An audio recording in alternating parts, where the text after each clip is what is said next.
Welcome everyone, and thank you for being here. And welcome back to another episode of our Message Behind the Music. Get to know us with Krystal Brown, and we're switching things up with having artists interviewing artists. And Sin the Siege is going to join us and do the interview. So welcome Krystal and welcome Sin. Hi. Hey, howdy. This is awesome. So how are you feeling, Crystal? I'm feeling pretty good. How's everybody doing? I'm doing pretty good. So how do you feel like coming off of your like album release and everything like that? Like, how does it feel like this next project, this next venture? Because it's like a lifestyle now at this point. Yeah, I feel positive about it. I'm excited to, begin promoting more and everything like that. So I'm feeling pretty good, pretty positive. I'm feeling I'm in a pretty creative headspace. So yeah. Okay, okay. Mhm. All Yeah. right. So I'm going to interrogate you with some awesome questions because I want to know some more. Personally, let me look at my sheet. I have three favorite songs, but I'll ask you about those later. But my Okay. three favorites already are In Heat, I, and What Kind of World. Um, but that's just me throwing that out there. But when did you first get into music as a listener? As a listener, probably in childhood. My mother is like, she was used to play all these oldies records, like it was Marvin Gaye, it was James Brown, The Temptations, all of them. So, I kind of grew up around music and, listening to that and hearing that. So it was like since whenever I could remember, Wow, it wow, wow, started wow, wow. early. Same. I get that. That's Mhm. crazy because like the sound that you have is like completely different from those inspirations, but it still has the soul and the heart of all of that, but it's like a completely, different electronic sound. So yeah, that's interesting. What's your favorite song? Like first favorite song, something that you instantly heard and like you knew that you loved it, or Um, album? let's see, right, let's see. I would say back in the day, Depeche Mode. I really like Depeche Mode. Um, Depeche Mode. Okay. yeah, I really like them. Back in the day, like Black Celebration, Enjoy the Silence, those songs, I really felt something, even when I was little. They started making music way back before I was even born. But is that in the 90s, like late 90s, I got into them and I really enjoyed their music. It was just like a whole other world. They were from Britain and they were just so cool. I would just go back through their catalog and everything, and it was just awesome. It was like, yeah, and Martin Gore was, their songwriter, and he always would Mm, craft these songs with so much feeling, and whether he was dealing with his drug addiction or just depression or anything like that. So wow, yeah, I wow, really wow. love them. Okay. You can throw a banana peel at me because I have absolutely no idea who that is. I love Yeah, but Depeche Mode. I've heard the name. I've heard the name. I yeah. haven't dived into their music, but the name, like, it resonates with my brain cells. So, I can um, see it. I can hear it though. Now that you say that, yeah, I okay. can hear it a little bit in your music, Crystal. Yeah, I love Depeche Mode. So when did you first start writing and recording your own music? How that happened? um, when I was around like 15, 16 years old, I would write songs and stuff like that. But as for actually recording music, that didn't happen until like about maybe around 7 years ago, stuff like that. And that's when 7, 8 years ago is when I really started recording and getting serious about recording music, I would say. And that's when I think technology changed to the point whereby you didn't need to be in a fancy studio, or you didn't need to have like thousands of dollars worth of equipment. Things became a lot more accessible, and it became a lot easier for you to get like the materials from which to record your music and everything like that. So Hmm. yeah, technology was helpful with that. So that's when I really got into music. So Yeah, into recording technology. music. It's a blessing and a curse, but it definitely has allowed artists of all walks of life to be able to share their work with the public. So, um, you want to tell us about I? You want to tell us about everything about your Um, project and I is a bit different than my other works. I is a little bit more urban, a little bit more gritty than the previous works. And with I do have more guest stars. Like I have Element Talk on For Real. I have hmm Abskull on In Heat, and I have Latoya on At Night, I believe. Yeah. So I have different guest stars up here, and it's like a lot more urban, it's a lot more gritty. And also the mixing and mastering is done a lot better on this album than previous albums because Savan and Grim helped me with the mixing and the mastering and everything like that. So it turned out to be a very cohesive project. You know, every song kind of flows into the next one, and that's just like, I mean, when I heard like what they had done with the mixing and mastering, I was blown away. So yeah, yeah. Grimalkin's going to get you right and connect Oh you with the right yeah. people. So yeah. Uh, so can you tell us like about what like your recording setup? Like what yeah, like recording setup. What's your style? What's your go-to?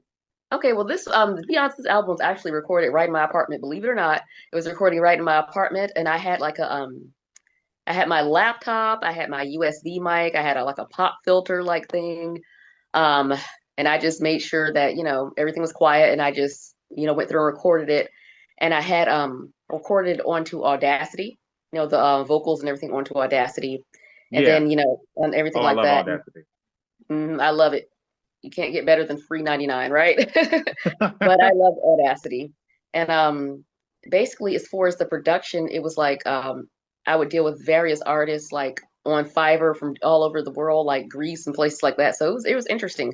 So everything I think came together pretty well, especially for, being done in my bedroom, that's crazy. So everything came out well, and it was a very simple setup. Headphones, USB mic, your laptop, your backing track, Audacity, everything was pretty bare bones and simple. Straight to the point, no BS. Yep. Okay. So you mentioned Depeche before, but like who are some of your biggest influences? You can mention them again, but yeah, who are your like biggest influences in music and dance or anything else like just like any creative works that like artwork or anything that just like influences your craft? Musically, I would say Depeche Mode. I would say there's another band called Aha, and they were originally from Mm, Norway. You remember them, don't you? Take On Me or yeah, I do know. Mhm. Yeah, I like them Take On Me. And some of their deeper cuts in the albums are even better than that one. Like, what's that song? The Sun Always Shines on TV. That's a really good one. You can look that up. And also I also did enjoy Aaliyah. I also really enjoyed her. She was just, I mean, I enjoyed her soothing voice, and she was just so cool. And Yeah, also Brandy, I also liked, the scratchiness of her voice, like the different textures in her voice. And it's just so interesting. So yeah, I mean, yeah. those are my musical influences. You definitely hit a spot there. Yeah, I love me Mhm. some Brandy, and Oh yeah.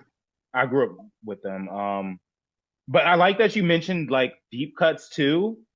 Because deep cuts like I get to the point now where I personally listen to music and it's like if it's somebody popular, it's like I don't even Mhm. want to hear the popular songs. I want to hear the deep cuts. Like I want to hear the track 3, 4, 5, 6, those ones. So and your work definitely has those ones too. I mean the songs that you promote like Ketamine, that's like a great song. But I really enjoyed like the deeper cuts, diving into it once you're like settled in with it. So what are you Right. listening to now? Right now I'm listening to Charlie XCX. Ooh, Yes, that's right now I'm listening to her like White Roses, Unlock It, all those songs. Yeah, I got into her, I was recommended her music on Reddit actually. And so I started listening to her stuff, and I like her voice, I like her vibe. It's like a weird kind of electronic pop kind of vibe. So yeah, I'm digging that right now. noise. I love it. Mhm. Is there anything you're working on right now? Any new projects? Any new ideas? Or you're just, yeah, The tell us. main thing right now is me promoting I. That's the main thing I'm gonna focus on right now. So yeah, but of course, as an artist, you can never really stop, so you're always thinking towards the future, like what you're gonna release years from now and everything like that. So I do have some ideas swirling around my head, but right now I'm trying to focus on, promoting I and getting that out there. So yeah. Yeah, yeah, as you Mhm. should. I personally feel like every project deserves its time to be heard, and a lot of technology and like social media and things like kind of force us to be always going and going and going, but we don't really let projects live and just like people experience it and settle in and think about it, Yeah. reflect.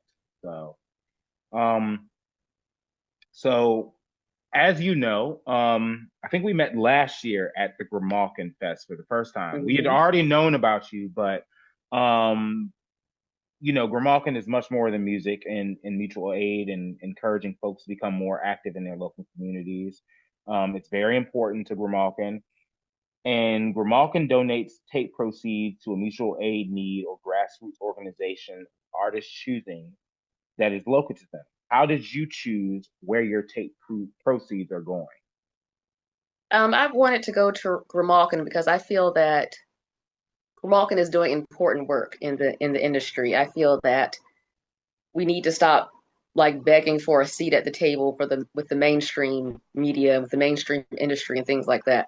Is their model is very exploitative, and I think that we need to build our own. And I think that's what Grimalkin is seeking to do, and that's why I would like to continue for the proceeds to go there and to continue to promote Grimalkin, to continue to support Grimalkin because they're doing important work. They are. Yes, indeed. Yes, And yes. I personally say Grimalkin. I wouldn't, be where I'm at with my craft and everything right now without Grimalkin's resources and support and giving back. So, um, Grimalkin appreciates that. So there's no other label like it. And I don't even, I feel like it's a almost a disservice to even call it a label. Much, right. much, much. Because Um, these other places will chew you up and spit you out. They don't even really, you're just a commodity to them. You're not even a human being, which is sad. yeah, yeah, yeah. I guess that's a sign of the time, a reflection of Yeah. society. Sad but true, right? Is there any more mutual aid work that is happening in your city? You're in what? You're I'm in in the Norfolk. up. Yeah, you're in Norfolk. Hmm. Actually, there's a really good place in Norfolk. Norfolk. Norfolk. But anyway, there's a really good place called the LGBT Life Center in Norfolk, and it's just and they offer all kinds of services. They offer like a food bank, they offer counseling service, support groups, and even next month they have like a thing going on for like people to get their teeth fixed. Like if you have Medicaid, because a lot of dentists won't accept Medicaid, so if you need to get your teeth fixed or anything, or if you don't have insurance, they will help you out. You can sign up online, and that's happening next month. But they do a lot of work in Norfolk for the community. They really do. Wow, wow, wow, It's wow. They've called been the around for a long LGBT. time. I just started hearing about them a few years ago, but I'm not sure whether they've been going along, what they've been doing before. But they're on Robin Hood Road in Norfolk, so you can look them up, or yeah, they're I doing good work. I think I asked because years ago, me and my friend, we went up to Norfolk to go see like the gay scene up there, and it was dead. We're like, "What's happening here? There's no gay people here." So, so I didn't know. We just found some random gay club, and like it was like a disco square dance center. So we had a good time. I just like it was really hard. So I think times have definitely changed. So. Yeah, because I Um, just started hearing about them within a couple years ago. So yeah. yeah, Yeah. yeah, this was back in like 2013, 2014. Oh, okay. So Okay, yeah. yeah, yeah, yeah. Um, so also, Grimalkin is striving to make some changes with the music industry. However, currently micro and small. If you, Krystal, could change at least one thing about the music industry, what would it be? What changes do you feel are necessary? You might have spoken on that already, but if you could, dive in a little deeper. Um, I think it would be good in the music industry if, these record labels and the companies that the powers that be would just recognize artists as human beings and not just commodities. It's like basically nowadays they want you to come to them like with 1 million followers, already having everything, already knowing everything, and then they just come along and siphon up your profits. It's like they're leeches almost. And I just wish they would stop taking advantage of artists. It's kind of like they're leeches in a way.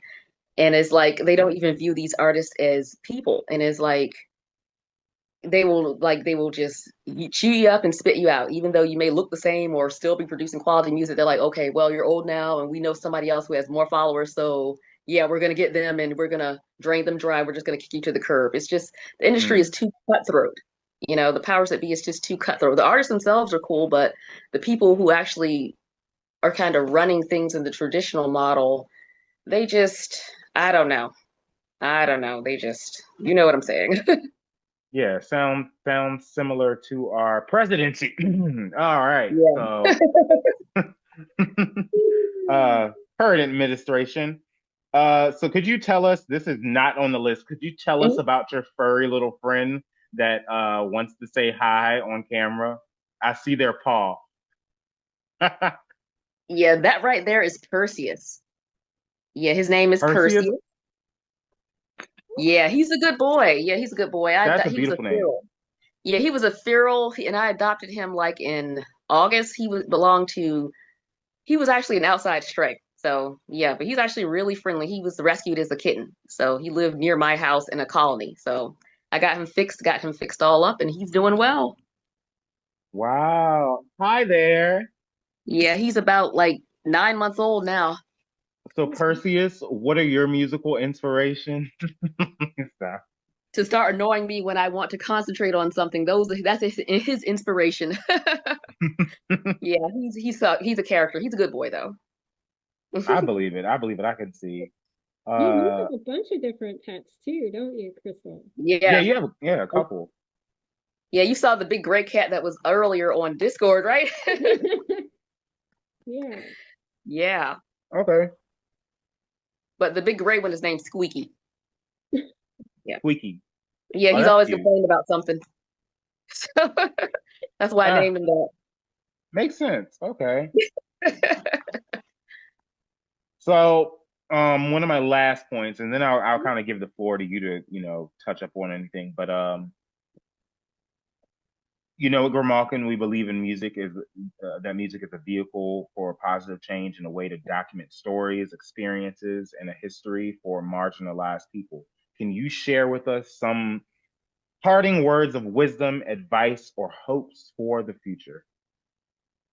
Um, my advice to anybody is to just keep going forward and keep pressing forward and doing what you're doing, whether you're painting, whether you're writing, whether you're singing, whatever, just to keep moving forward because you don't know who you might be influencing. People don't always open their mouth and say anything, but you don't know who might be watching you silently and being influenced by what you're doing. So just keep going on because you don't know who you may be helping. You really don't. Hmm. That is true. Somebody's always watching, Hmm. for better or worse. Yeah, you don't know whether you don't. I mean, they may not say anything, but they are. Yeah, yeah, yeah. So, um, what's the, I think we're pretty much kind of, but I just want to ask, like, I think we're pretty much kind of done, but I just want to ask, like, what out of this project, what was your, like, what song were you most proud of, or maybe the whole project altogether, but like one of those that one is like, oh, that one just came purely out of my heart. This one's my favorite, or um, anything you want to speak about, a particular song you want to present to us or talk about real quick. Okay, well, it's an EP rather than an album, so it's like every song on it is kind of special to me. Hmm. However, I think that What Kind of World really stood out to me because it made people Oh my God, I think love that about, song. yeah, what kind of world makes people think about the kind of world we're living in. And before you can just dismiss somebody, and you have to think about why people feel the way that they feel or why they're doing what they're doing. We have to think about the kind of world we're building and how we're talking to each other and how we're treating each other before we start asking, oh, why does he do that? Or why does she do that? Oh, they're so weird. It's just, you need to think before you speak and think before you act. And, we're all responsible for building a world where people can be who they are in peace. So that song is pretty special to me. I don't think I can finish it off. So I think that was the perfect send off for us. I'm going to pass it off to Grim if they have any more words, but thank you so much, Krystal. And thank you for this project. Thank you for sharing it with us, the world, and hopefully this will resonate with some people and, you know, But it'll thank be a you so better much for world having me. just with your project being there. Thank you. Oh, thank you so much. Yes, and you can find I by Krystal Brown on Bandcamp, at Grimalkin Records, and also at Krystal Brown. And it's also on our website at grimalkinrecords.com. Yeah, and I actually just wanted to let y'all know, earlier today I was in a training, and it started off with like, what are some songs you're listening to now that get you pumped up? And I just wanted to say I shared in Heat with everybody. I said it's a good, like, feel good, like, get up and dance, get you pumped up, ready to go. And so yeah, and people were really liking it. So just Oh, thank you. figured I would share that with you because it just happened to come up randomly today. But yeah, it was really great. I'm so glad that we were able to do this, and so awesome Sorka was able to be a part of it. So, Sorka, if you have any questions for Krystal, feel free, and if not, no worries, and we'll end it. But just in case you had something you wanted to ask. I don't have any questions really, but I just wanted to congratulate her on it's a really every track on there is very high quality and everything flows together beautifully. It's really just top-notch art. So I'm really happy to be a part of Grimalkin and to be supporting her through this release. Oh, thank you so much. That means a lot. It really does. Yeah, yeah, it is really great. And just one more shout out to Savon DePaul, who also makes music as Ishtar Senior. She is the one that did the mixing for Krystal's albums and did an excellent job for the EP. So thank Yes, indeed. you to all of you, and thanks to Sin for interview. And yeah, please check out I now on all platforms.